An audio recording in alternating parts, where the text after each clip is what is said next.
Hey y'all, Kevin Hutchison here with Realty Austin, and I am grateful to be a part of Stories Inside the Man Cave, a homegrown podcast just like my own business.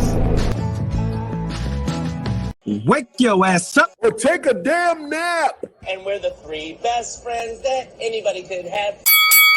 It's time. Sean, you were twerking. That's going to happen. Murph, don't be a dick all your life. This is one of the more fun podcasts I've ever done. Hey, I tell you what, if you're not talking about sports in the man cave, I bet not say you not a bed. That's it. Hey, back-to-back days, we have special episodes, and a guy that when I came back to Austin here, Josh Mann, the longtime head coach of Rouse High School, football coach and AD in Leander, Texas. It's long overdue to get him into the man cave. He is your prototypical man cave type of guy, and you're in your man cave right now, correct? Yeah, absolutely. Hanging out in our man shack, man cave, game room for the boys. Two high school guys, they kind of have taken over this room more than I get to use. So, but it's pretty cool. Got some cool little stuff in it, Yeah, you got to get the man on the man cave. Right. Man, what Josh, have we been doing? The testosterone is at a high level today. A man cave, a true man, and we're talking football mainly. But UIL Realignment, we had National Signing Day number 2 yesterday, and now UIL Realignment. For those who are not too familiar with that, it's UIL is the governing body of Texas high school athletics. Every 2 years, they have I want to go ahead and say the most thankless, unenviable task to put all these schools into districts according to enrollment. And when you woke up this morning, they were released. There were so many rumors. When you figured it out and saw where Rouse was, what was your initial reaction? Because I know, and you started branching out and looking at the other Leander ISD, the Austin area. What was your initial reaction to this year's? Well, and it's so weird waking up at your own house seeing this stuff. A lot of other sports get to do that, from the schools, but with the weather and stuff, it's a special day at realignment. It's kind of like where's the stock market going off, scrambling, finding a packet, flipping through, and then you got to either contain your excitement or hide your frustration because everybody's and put your poker face on and go figure out how you're going to find the rest of your schedule out in that non-district because it has such an impact. And, I honestly had no clue what was going to happen today because, with us being the only LISD team in Division II, we don't have anybody to kind of attach to, which kind of would attach to somebody else. I knew we were going to be on an island, and I've seen rumors of us going as far south to the Tybee area. I've seen us stay up north or just kind of stay in central and, kind of where we're at. And when I opened it this morning, I don't know, I was like, what the hell? This is a little different. I ain't going to lie. I was like, whoa, all right. That's not what I thought quite was going to be happening. Didn't totally blow my doors off, but that there was a couple of schools that weren't in there with us again that I thought would go in with us that we're going to drive past or they're going to drive through us to go to their districts. So that kind of threw me off. But once you kind of settle down, and then of course you'd start, okay, well, did I lose any games in non-district with, how many teams the teams on my non-district schedule temporarily go in, and then you'll have to scramble and go add one. So then the chaos started. Well, I'll pull up with, without further delay. They've been out for half the day now. And it's one of the hot topics on Twitter in the state of Texas. But this is your district, 11-5A, Division II. And I'll pull your name off so everyone can see this. I just took a few notes. There are a lot of 8-team districts. Mm-hmm. And right here, you're in a 7-team district. So you go just south of Waco to the east of Austin and Elgin. There's the newer high school. Is that the first year, or how long has Chaparral been open in Killeen? This will be the first varsity season from what I've seen. See, I don't know much about him. I'd heard about it. So, and then Pflugerville High School and Connolly in Pflugerville, technically in Austin, but in Pflugerville ISD, then go back up north to Waco University. It's not too far off 35 if you geographically speaking, but it's a stretch. I mean, we're talking about long bus rides, and it's for being an AD where you're in, your planning stages for all the athletic programs, at least on the boys' side. This is for football and basketball, correct? Or is it just football? No, this is just football. So our basketball, volleyball schedule went the opposite direction of us. So, they brought I can't quote it exact, but I know like Liberty Hills in there. They have Hayes, Lehman. They went the complete opposite direction. So I was talking this morning with my assistant coordinator, head volleyball coach Jacob Thompson. Like, I know we're going to be all over the place. Like the fall is going to be crazy. Like we're going to be headed one direction. They're going to be headed the opposite the whole time. So that was a little confusing, a little frustrating, but lots of different places I haven't got to coach at. So that's kind of exciting. We haven't ever played Belton. Familiar with Elgin and Conley because, they were in our district last year. Played Pflugerville off and on throughout the time here at Rouse. And, I know what Coach Taylor's doing there and the program they have. So, the rest of the new clean school, I haven't ever played anybody in the Waco area. So I think maybe our fan base will be excited and go up and, hit George's, I guess, before the game, find a cool spot to go up and hit Waco, maybe some chipping, whatever, Magnolia West stuff, maybe whatever that place is, that chipping, whatever that family name is. I'm not into all that. So, we'll see what they all have in store. See, that's the positive spin on it for the experiences of these road trips, the watering holes, the restaurants. It's just part of the annual pilgrimage of the high school football season. You make about at minimum 4 or 5 of these trips, and then the playoffs. This is, I'm going to remove this, and I want to pull up the next graphic. And this is the one that you and I remember I saw this, and I texted you immediately this morning when I saw that. I saw you with Rouse, and then I had to look at everybody else. And I think this is the one. And this really threw me for a loop. Cedar Park, Leander ISD.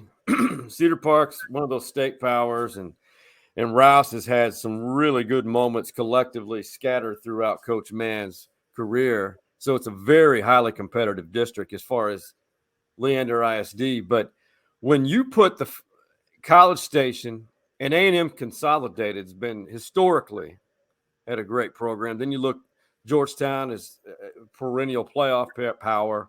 Eastview, he's had some ups. And then the LISD schools, and then you've got Hendrickson from Pflugerville. Kind of odd, if you ask me. Yeah, I didn't know if that with as many 5A Division I schools that we had around us, they kind of, I don't know, threw me off a little bit. I thought they were, with Lake Belton and some of the schools in that area, I thought maybe they were going to pull them into with the Leander ISD, with the Georgetowns and stuff like that. I didn't see College Station and Consolidated. Talking to some of my buddies around there, I don't think they did either. They're like, whoa, what just happened? A lot of people call realignment day off the resume day. So sometimes these districts like this make you reconsider what jobs are out there open. No, I know Coach Quintero. I went to high school. He's a Panhandle guy with me, and obviously Cedar Park's always they're going to be a factor in everything. And we played A&M, so we didn't play them this year, but we played them for the last 3 years. And they're good. They're a 4 to 5 round playoff team every year. And obviously, we know College Station just came off, winning a state championship. Yeah. So that's going to be, there's a fight there at that top, and it'll be real interesting who those other two, because Eastview and Glenn were in our previous district. That's right. That's right. Glenn's first time ever being up in Division I, so that'll be, here you go, welcome to this show, But they went to the slot T, and Liberty Hill has proven you run the slot T, you can move up a classification battle with everybody because it's a hard offense to get prepared for. So I think that'll give them an advantage there. And Leander's, I'm glad to see Leander didn't go to 6A. I think they're finally growing, and Coach Price is doing an amazing job at Leander High School. That's just a tough school right now when you open as many schools as we had, and he's got them to get some wins, and I know the confidence getting higher there. So it'll be real interesting where this big district of 8 go and how, who all gets in. Now, if you want to, we were talking about how your district was spread, but this one, you're an Amarillo guy, an Amarillo Sandy, and you guys had to make some road trips back in the day, correct? I mean, Yeah, I mean, you're going to Lubbock, you're going to Odessa, you're on the bus. I mean, that was just, we didn't even think anything of it. I didn't even understand that. That wasn't. I got to start coaching Wichita Falls, and we made trips to Sherman and Denison, Fort Worth. So they were pretty good halls for district games. And when I first got down here, it was the Cedar Park, Leander, and all the Round Rock schools. And we ventured out to Killeen. People are like, "Whoa, slow down. That's a road trip. You're not going to get much of a crowd." We're like, "Are you kidding us?" And now that the area is so much expanded, and the way Central Texas football is, it's just blown up on the map. yeah, It's just hard. The thing that's tough is when you make a 5A Division I team that big in our area, and then you make Division II 7. Well, that makes you start scrambling, because now you're having to find, for us, like we were scrambling today to find a week 4 game, because there's nobody around us that are in it. So then you have to either look at, am I going to take a game on with a potential first round playoff team, and do you schedule them, or are you going way outside because there's nobody else left to play? And of course, realignment days, the teams that are looking for games are usually teams that have really, it's usually Lake Travis, Westlake, Denton, Ryan, Argyle. They're calling you, and my phone's blowing up, and I'm like, oh man, here we go. Which one of these? I got fortunate enough to not get an easy game, but a close game. So I was happy for my week 4 game. So because of the weather today, and it was always, I've only made it about 4, maybe 5 times, and it has been one of my favorite days. When everybody, I guess there's different in designated locations, but meeting at the Palace on Palmer Stadium, it's all these coaches. The UIL realignment's a big deal. I think it's almost borderline. Everyone's just drooling, waiting for those sheets of paper. And then you guys describe that scene that usually occurs when there is not inclement weather, when you're trying to schedule non-district games. Best I've heard it best explained is it's basically like the opening of stock market. That when the stock market papers are flying, people are grabbing stuff, and you're, hey, what do you got? What do you got? No, I'm over here. I'm not playing you. Stop asking. Hey, what about us? Oh, coach, y'all were so good. Yeah, but I graduated 2,800 kids. Best quote I heard one time was talking to somebody like, man, coach, I don't know. And he's, well, I graduated all my seniors. I hope so. I hope none of them are coming back. Great line. Almost looks on and see, oh, well, that's right. You didn't. Well, wait a minute. Everybody graduates their seniors. So, it's all those funds. It's an atmosphere that is unlike anything. And it's just cool because you're hanging out for about an hour. Yeah. And we had those whiteboards in the room, and it has week 1 all the way down to scrimmages looking to week 5. And because you don't know. And then all of a sudden, you see somebody takes the courage to go write their name on the board at both ends. Where we came off a state semifinals game, moving up to 6A, and no, we're not playing you. No, we're not playing. Like, gosh, guys, and I ended up having to pick up San Antonio Brennan because we couldn't get anybody in there to play us. And then I've been coming off season that's good, and you put Leander Rouse on the board, and you're just getting pounded by people like, I see why y'all want to play us. That's not cool.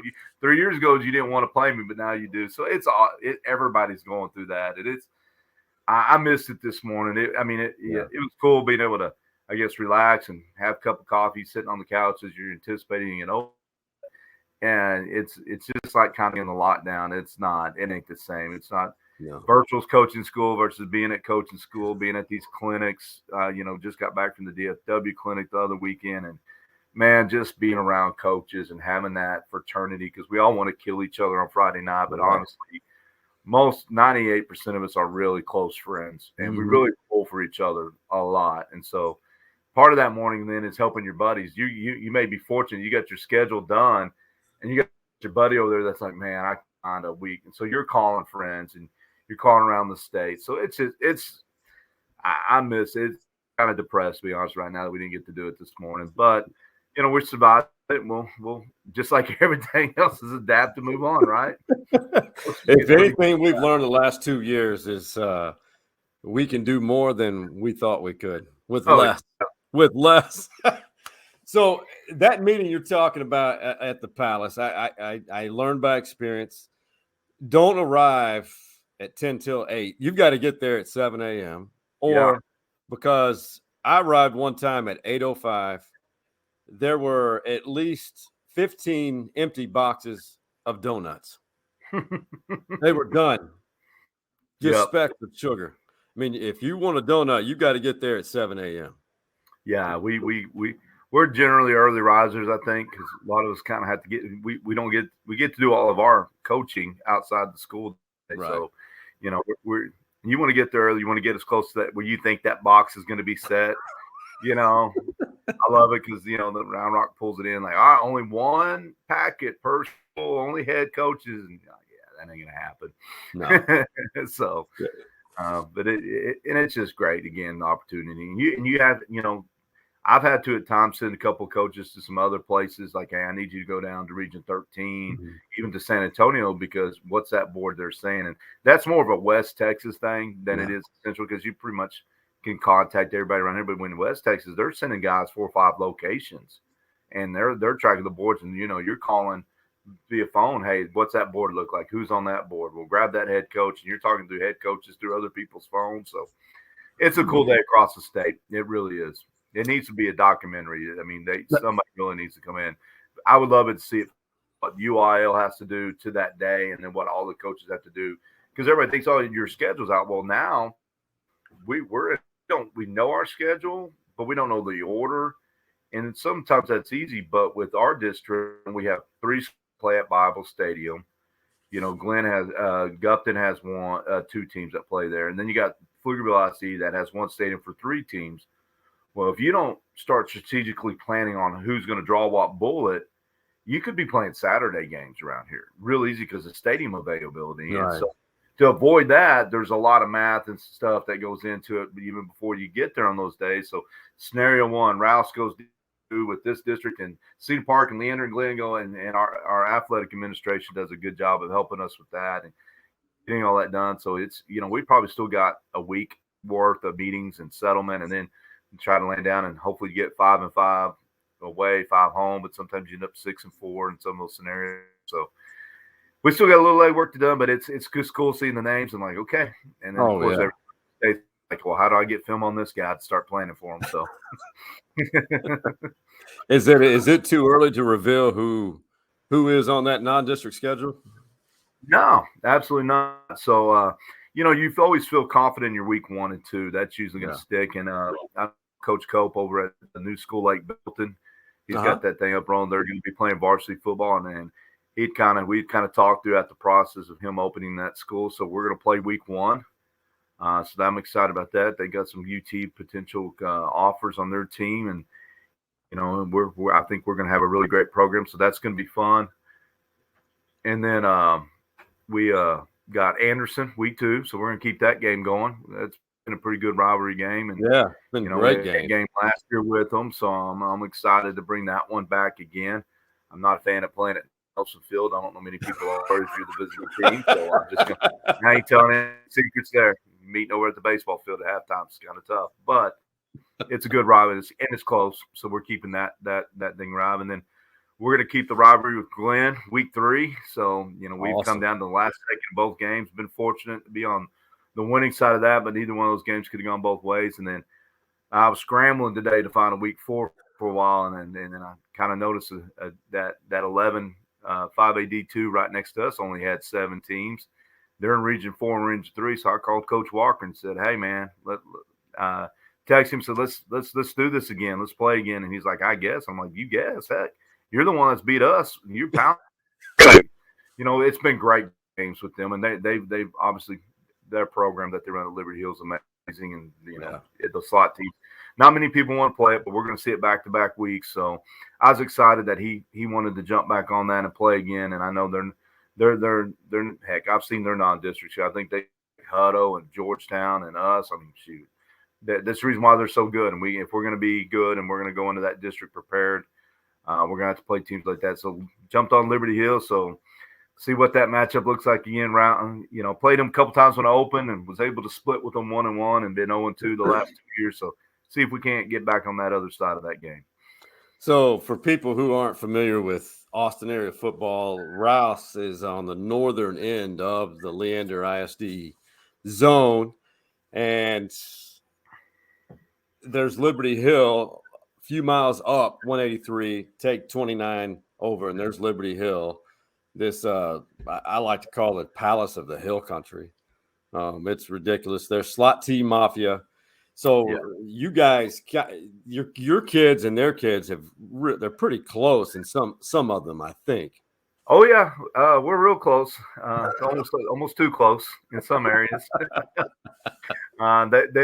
We've had a few kids that have been in LISD that end up moving out there, and that live out there and that have gone. I mean, with the housing market and stuff, and Liberty Hill was just kind of that. I mean, they're a gym. I mean, it's kind of what a lot of people want to look for. And especially now that the toll road 188 is about to be complete all the way out to Seward Junction, which is right off the highway. So once they finish that, I mean, they're putting the pillars in right now, and that'll be done, I imagine, in months. And once that thing opens, because I know when being in Rouse, when we're the furthest when we were, Glenn's further than us now, but once they put that toll through, it just exploded. I mean, it changed everything about Rouse High School. So I know that's going to continue to go. And I know they're going to open this new school, but yeah, literally. I mean, I remember when I got down here, Liberty Hill kind of seemed out there still. Heck, now it's like the Rouse Glen community touches Liberty Hill. Like Ronald Reagan has just exploded up that path right off of 2243 and up. And so you can't tell the line between the LISD and Georgetown and Liberty Hill in some spots. It's crazy. When I tell people, well, who all is that? A Leander school? And yeah, we're Leander Rouse. So we got kids with Cedar Park addresses, Round Rock addresses, Georgetown addresses. It's crazy, all the different things we have here. And it literally, to me, the you saw the growth beginning about a decade ago, but the last 5 years, unreal. And you've got $1 million homes, I think, being constructed in Liberty Hill now. Oh, absolutely. It's just crazy. I mean, it's made it a challenge. It's been a good thing and a tough thing because it's made a challenge getting coaches and teachers to move here. I mean, I mean, not many of us can afford their building around us, and even in some of the other neighborhoods, it's just so high now. And like, last year we were trying to recruit some coaches to come to Rouse, and they're like, "Well, how far do you live from the school?" I'm like, "Oh man, I'm 3 or 4 miles from it. I love it. I live right in the community." And they're like, "Well, yeah, we can't." I looked at that. That ain't happening. And so that's kind of a tough deal that we're in right now. But yeah, I mean, I remember in 17, 18, we had about 2,500 kids on campus at Rouse. We were the biggest school in Leander ISD, and we were the only school in 6A, and everybody else was smaller than us. And now, I guess just 5 years later, we're the smallest school in LISD. And, about 18, when they opened Glen and started building Glen High School, we went from about 2,500 kids to 1,600, and it just, gutted us. And, we were still odd realignment years. So we stayed in we weren't in a division where we could realign. So we went through 2 more years of, we didn't have the Cats anymore and, had some struggles. And then once and you're in that 5A Division I district and you get beat up at all, it's into the match. I mean, we would play with people for 3 quarters and just couldn't. And so it's just ironic, where we were the biggest school now, we're the smallest school in LSD. We're the only D2 school. But that's had its advantages. I mean, dropping down and being in the district we've been in has definitely helped us rebrand the program. So I've always joked, I said, I feel like I've opened Rouse twice. We got it open. We had it running, made state semifinals, state quarterfinals. We were turning out. Colleges were stopping by. They knew who we were. And this year we've been, trying to get people back since they're back on the road. And now, where's Rouse? Now, how long have y'all been open? I'm like, come on, man. I mean, like, really, I have a medal. Yeah, we're established. Yeah, it's not. I mean, we've made the playoffs 6 out of the 10 years we've been playing varsity football. It's not like we've had 4 bad ones now, and they weren't great. But come on, we're not just. And usually when we get in, we go. We don't mess around. We're very rarely. I think we've only had 2 years we've been bounced. Yeah, in the first round, and of course Lake Travis had something to do with that one of those years. So they kind of do that to a few people around here. I hear. Like what the kids say, put some respect on that name. Dang, right? Come on, man. That's right. Come on. Should have hashtagged that or something right on Twitter. Put some respect on the Rouse name. Hey, we're going to have some fun with this. as we are growing here at Stories Inside the Man Cave, we have some interesting partners that I appreciate beyond belief. And the latest one, manscaped.com. There you go. I have some fun with it. They're marketing in their box of this latest package bundle that they have. You open the box and it says, "Your balls will thank you." And it and footballs, right? That's what we're talking about. Footballs. We're talking about footballs and seam-based balls. My joke is that I've come up with manscaping in the man cave. There you go. It fits. It does. We got Josh Mann in the man cave today. The man I cave. think that'd be a great sponsor for Manscaped. It just fits. I'm Manscaping. I'll tell them we can. Hey, package this thing. Let's go. Let's go. Get it to the man household in Leander. And I'll tell you, and I'm not saying you need this, but this is the sound of the weed whacker. Those unsightly nasal follicles, ears, the sign of growing old, or just genetics. I don't know what it is, but I have enjoyed this thoroughly because if I'm on the go, you're on the go always. Just this little right here. It takes 5 seconds. And then for the other products, my thing is for all of us, we often forget it. You don't need to resemble the German Black Forest below the belt. So if you go to manscaped.com and order your products, be sure to enter that promo code below, ManCave20, 20% off your order. And if I had a recommendation, it would be their latest promotion, their latest bundle. You get the Weed Whacker, the Lawnmower 4.0, the ball toner, and the ball deodorant. It smells like sweet mahogany. Nice. It's rich. It's rich. There you go. Now we can't end an episode when Josh Mann's in it without our trademark Man Cave story inside the Man Cave, which is sponsored by Jim Saxton State Farm Insurance Agency, Longhorn Legacy, and he's in a Westlake OG for all your insurance needs. SaxtonInsurance.com. Now we've got to have a Man Cave story, Josh Mann. It could be from back in your high school playing days, anything from your coaching career, any story along the way in your family that you love to tell that it's comical or you just can't wait to tell people about. Oh man, woo, that's a tough. How much time we got? So you got an hour and a half. There you go. I can feel that. Anybody? Well, the big running joke around with all my players is like, if Coach Mann starts talking, just get comfortable because we're all going to be there a while. I've done better. I've gotten way over the. If you ask the first few classes through Rouse, it was terrible. I was, just young and didn't know what to do. But the other guys were like, okay, but you're getting a little better. Now they didn't say a lot, so. No, I've been man.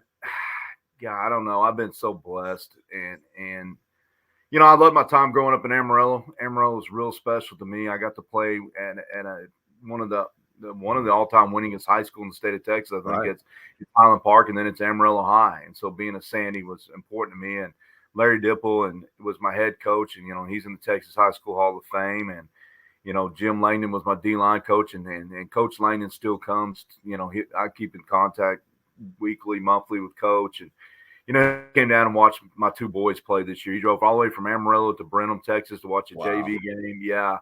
And then came back that Friday night to watch us play Brenham and win our second back-to-back district titles. And so blessed there. And then, my journey took me from Amarillo to, I wanted to play college football. I was a pretty good high school football player, but I always thought I was greater than what it probably was.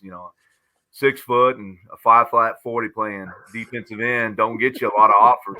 So I thought it should have, right? Hey, right here. Sleeping on me, man. This doesn't make sense. But I hate when people sleep on you. You always got to prove yourself. Got to, But I remember going down and I visited Eastern New Mexico and WT and some of the schools, and they were like, "Well, we're not interested. We're not interested." So. Finally pulled up on the map and said, well, I'm going to go somewhere and try to earn myself a spot. And pulled up who beats West Texas A&M and Eastern New Mexico. That's where I'm going to go to school. They said I can't play for them. I'll at least go stay on the sideline and say I told you so, even if I don't play. And it ended up at I walked on at Angelo State, and I didn't understand it because I wanted to coach, and I was still blind. Nobody in my family had taken this path, even though my mom and dad coached me all the way through youth league. And I ended up at Angelo State, and I didn't realize that Angelo State has more high school coaches than any university in the state of Texas. We have more head coaches than any state of. I mean, you go to a clinic, you're going to walk in, and you're going to see 15 to 25 Angelo State guys. It's dropping off a little because that staff that I was fortunate to play under with Jerry Vandergriff and Mike Martin and their staff. They did an amazing job, and, was blessed to go there. But, my time at Angelo, I remember walking on, and I survived the walk on. It wasn't bad. I thought I was one of maybe one other guy a little bit better than me through the process. And then next week we get to go out there and join the real team. I'm ready. Here I go. Can't play linebacker because, I'm a DN. I got to play linebacker, though. I ain't big enough. I know that right now. Just through the walkout, I go get in line with the linebackers through a couple of agility drills and bag drills, and I walk my butt right back to the D line like I ain't ever gonna get on the field if I do that. And I ended up, walked to the D lineman and I looked at those big dudes like, shoot, I ain't playing there either. I ain't gonna get 6'5" and 270 no matter what I do. And so walked out to the DN line, and a couple of years later, just stuck it out. Luckily, some good mentors and people that influenced my life and made it, and love that time. But picked you want a really good man cave story. I picked up my nickname. It was unfortunate. So my junior year in college, sophomore year play, because I was redshirted. Played with a kid from Leander High School that was named Dane Ashley. We called him the Great Dane, and he ended up signing with Minnesota Vikings for a while. He was unreal. Our defensive tackle, Curry Dawson, was from Water Valley, Texas. He came to Angelo State about 6'5", 220, graduated 6'7", 300, and he played for the Texans for a while. And then we had two other D tackles. We called them Big Spoon and Big Freaky, and I mean, those dudes, you just go, and you get to the end of the line, it's me and another player, and we're just these 2 6', 6'1", slow white kids that are just grinding it out. And our defensive coordinator, he was a tough old cod, man. Now, He was rough to play for, but love him to death. And, we got the Great Dane. We got the big Texan Curry Dawson, and Big Freaky, and the Big Monster, and, all these other guys. God dang, what are we going to call you two? And I'm like, Coach, I don't even go there. I don't want to do this. This is going bad. And so, unfortunately, at that point, he deemed me ruthless, toothless. You know why? Because I'm missing my front tooth. And so when I didn't play games with it. I'm not wearing the stack on return when I play. So ruthless, toothless stuck. And so, you walk around the Angelo Clinic, you might hear ruthless, toothless thrown out there still today. So, and I still haven't got it fixed. Still ruthless, toothless. The players get a trip out of it at times. There's a few times I might yell a little out on the sideline and it might pop out. And so the kids get a trip out of it. They're like, "Are you really?" That's a few times I wouldn't wear it to practice. But man, Coach doesn't have his tooth in. Y'all better not be screwing around. It's serious. We're gonna get after it. So I love telling that story. It's fun. But it was lucky to get out of there, coaching Wichita Falls, get to Austin, and being at Cedar Park for 3 years. Amazing. My oldest son was already born in Wichita. He was a year when we moved here. My second son was born here, and got this rare opportunity in 2008 to open Rouse High School. And, I didn't know what that meant. I mean, I wanted to be a head coach and had a great mentor in Chris Ross. And said, sure, let's do this thing. Do it. I wanted it. And I was pushing for it and, got the job and opened a school. I had a few people tell me, be careful because you only open them for the next guy to take it over. I was like, oh, dang, I get my foot doing somehow because getting head coach experience in this state is hard. I got staff that should be head coaches. There's no doubt. And it's just not the right timing in places. And sometimes it just doesn't work. And so, but to get there and to make this stretch for 16 years now there and, have my volleyball coach with me, Jacob Thompson, the whole time. Basketball coaches, Lloyd McDonald, Shane Krause, been with me. Kelly Thompson, another Angelo State grad, been my cross country coach. I've got other coaches that have been with me 15 years there, 14 years there. And, it's a family. It's a big family. And then, the last thing I guess I can, close this up on, but is get. I know I told you I can go now. Hey, you keep going. Press that accelerator. Keep going. I mean, two things.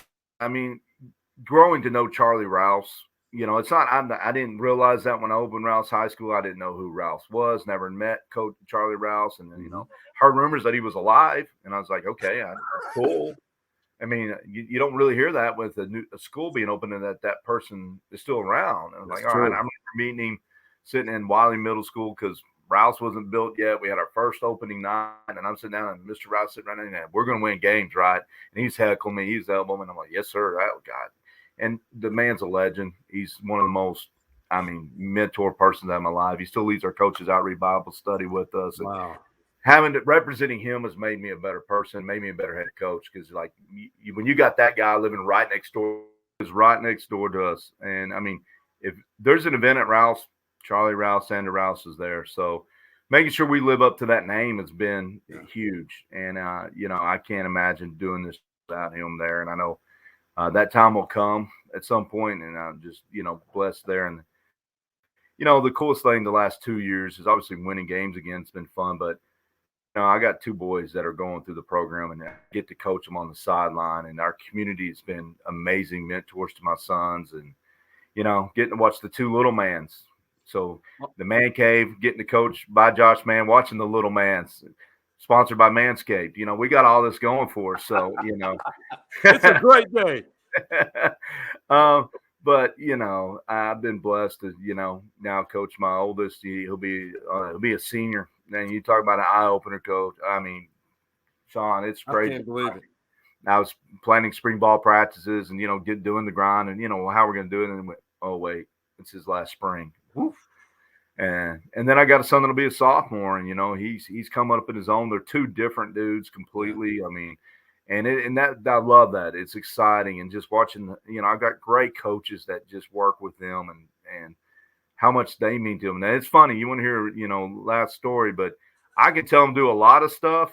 Being dad, head football coach, been named to some awards. Hey, I'm not bad. I've state of Texas kind of it's all what we've done. But if Coach LaPaglia says something to Jace Mann, it gets done a lot faster than what Coach Mann says to Jace Mann. If Coach Pleasant has a talk with Judson, man, it's amazing how much that meant more. Like Coach Pleasant said, I'm like, really? Funny, I said that didn't mean anything because Dad said it. But I get a front row seat of being in the coolest job in the world and getting to see them. So it's been a blessing, man. I'm spoiled and rich in so many blessings. Right, so. you are. Oh, beyond. This profession can eat you up, chew you up, and it can be absolutely brutal. And there's times it really is. And I do feel like it's a little under attack right now. But, man, you surround yourself with great people. And I've been lucky enough to do that between administration and coaches on staff that when it gets low, you can survive it with good friends. And that's the key, man. And I'll tell you this, when I left KVU, it seems like every friend of mine's sons or daughters, they've all just accelerated they're not kids anymore.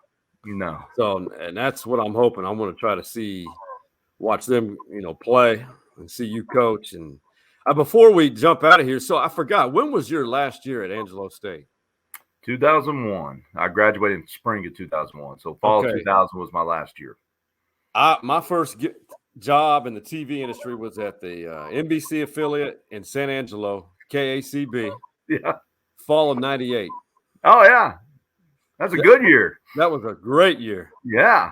Coach Vandergriff and that Angelo Clinic. Oh, yeah. my God. That's unreal, isn't it? It's mind-blowing, and it's still that way. So 98, was it still down on the con at that time, or had it moved to the Concho River Convention Center? Yeah, classic. It's unbelievable. I love the Janelle Center. They built that new building there, and they went it to that, which makes sense. It does. But you want to see, growing up and getting to go to work that clinic, help the coaches with that clinic, cut my teeth in that clinic. That clinic is just, it stood alone. And there was nothing like being on the Concho River down there and hosting that, and just the way they ran it it was first class. And that's why Angelo State more coaches than anybody else out there, because you worked your butt off when you were there too. They did that. But yeah, I love San Angelo. San Angelo was a special too. time in my life. Best food. God, they got some of the best Francos downtown. Mejor que nadas. Oh, Mejor was awesome. Zittner's got some great steakhouses there. I mean, best breakfast burritos you could get. And for a small town, the college life wasn't too bad. So, well, that leads me to this question. You can plead the fifth. What was your spot? Do you have any Blaine's Pub memories? Oh my God, yes, lots, lots. That Blaine's annual picnic down on the Concho at the amphitheater. Man, I'm glad we did not have social media. And yes, back then, thank Lord. I think video cameras were getting popular, and I'm praying some of the people we were filming with back then got destroyed in moves or something. Yeah.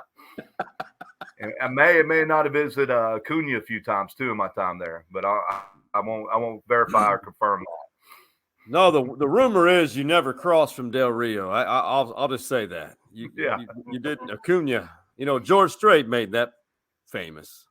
Yeah, that was that was neat. That was really cool. I mean, I got to meet, I didn't know anybody in Angelo. I went there all myself without a friend. And I remember my first roommate was from Fort Stockton. Like, shoot, I don't know where Fort Stockton is. we were freshmen. We were walk-ons. We weren't trying with the team. And then not much was going in town. And he was like, hey, let's just go to Mexico this weekend. And I'm like, a boy from Amarillo. I'm like, how far? It's like an hour and 45. I'm like, no way.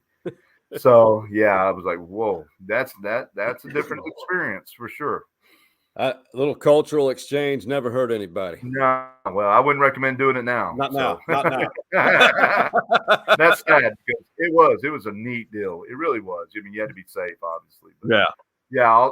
Everybody down in Angelo, they either went to Cunha or Padre Island for spring break and all that. I'm like, man, I'm in the mountains going skiing. That's an Amarillo boy thing. I don't do this beach and Mexico stuff. What is this? But yeah, people I got to meet and love, and the locker room was the most special part. I mean, when I grew with guys, you got guys from West Texas, from Alpine, Fort Stockton, Crane, and guys from South Oak Cliff, and Lancaster, and all those places there, and you just got this melting pot of humanity that comes together. Beautiful. That changed my life. It was unbelievable. That's two things. And we need to get Bill Curry on here and bring you on so he can talk about relative to what you said, the huddle. If everyone would treat the world like a football huddle, our issues would be solved.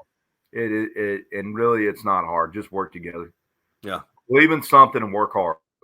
And it don't matter what, all that other stuff doesn't matter. I mean, you hit it on the net. I mean, we you got every denomination in there, from Catholic to, Jews to Muslims to everybody in that locker room. And you got all kinds of races and all kinds of sizes and all kinds of cultures. And man, getting to experience those things is just uniquely beautiful. And I wouldn't trade it for anything. If anything, like I told people, I believe, some people want to stay in your hometown, and that there's nothing wrong with that being established. And like, I don't want my kids to leave and go far away. No, but honestly, I wouldn't be the person I was without those people in my life. It's for sure. It's a special place. And then number two, we got to make a trip to San Angelo. I haven't been in a long time. Hey, I'm going. I'm pretty much committed to going back this summer, I think, for the Angelo Clinic. Haven't been in a couple of years. It's got tough when when your kids are little, and it's always around that Father's Day weekend. And man, everybody's gotten crazy with the 7-on-7 stuff and all this, but I'm kind of glad seeing the college camps are taking off so big, because it means we're doing less 7-on-7 in the summer. So, I think we're going to be able to time, and I need to get back there. There's just too many historical things and things I want to see and talk to again, because you'll look up and that crew that's running it won't be there much longer. So got to get back. Coach Vandegrift, I heard that he is obviously aging. I don't know what state he's in, but I would love to see him again too. Let's try to coordinate that. I'll pop in. You do your thing at the coaching school. I've got family that I need to visit, so hey, we'll meet up and hell, we may ride together. It sounds like a plan, man. Hey, brother, I appreciate this, and it'll be interesting. All these new districts. I know it's tough. Change is tough as far as I know the UIL. I wouldn't want to be in that position. No, realigning districts. I'd laugh. Coaches are the biggest group in the world now. We are babies when we don't get our way. I tell that to my AD all the time. I'm like, I don't know how you put up with us. We're, they're tough football coaches. No, we're a bunch of babies. I mean, you move one thing, we all week, and I could cry wolf and pout a whole lot. That ain't fair. What they don't know what they're doing. It's easy being that armchair quarterback. But it is creatures of habit. You're going. I saw a post today. A third of Texas today was really happy. A third about what they thought, and a third that's really upset and doesn't understand what UIL is doing. So each year I've been in each of those categories. I'm in the middle one this year, so I'm like, okay, that's different. Not quite what I expected, but I'll take it. It's not bad. Hey, we'll go new experiences, and it builds character. That's what I want to live with. Yeah. I got a lot of good ball players coming back, and the Raiders, I know one thing, they're going to work hard. They're busting their butts, and we've got a great senior class that's coming back. So we'll make some noise again, hopefully, and we got a standard expectation we're going to try to hit, and that's where we're going to fall. Good, well-coached football always with Rouse. I miss going to the practice fields, but we may change that this fall. Hey, and, you don't need an invite or camera. Just come. We still got to do that lunch. No doubt. We got to get a lunch soon, man. Real soon. There's no doubt. Brother, I appreciate it, and we'll probably do this again. So for the OG Man Cave boys, that being Big Mike, Coach Mo, and Hardball Hards, and I'm going to go ahead and say the word, the legendary Rouse Raiders head football coach, Josh Mann, the first man with two ends in the Man Cave. We out. You see the drippy, I'm fitted up. Hop in my car and the giddy up.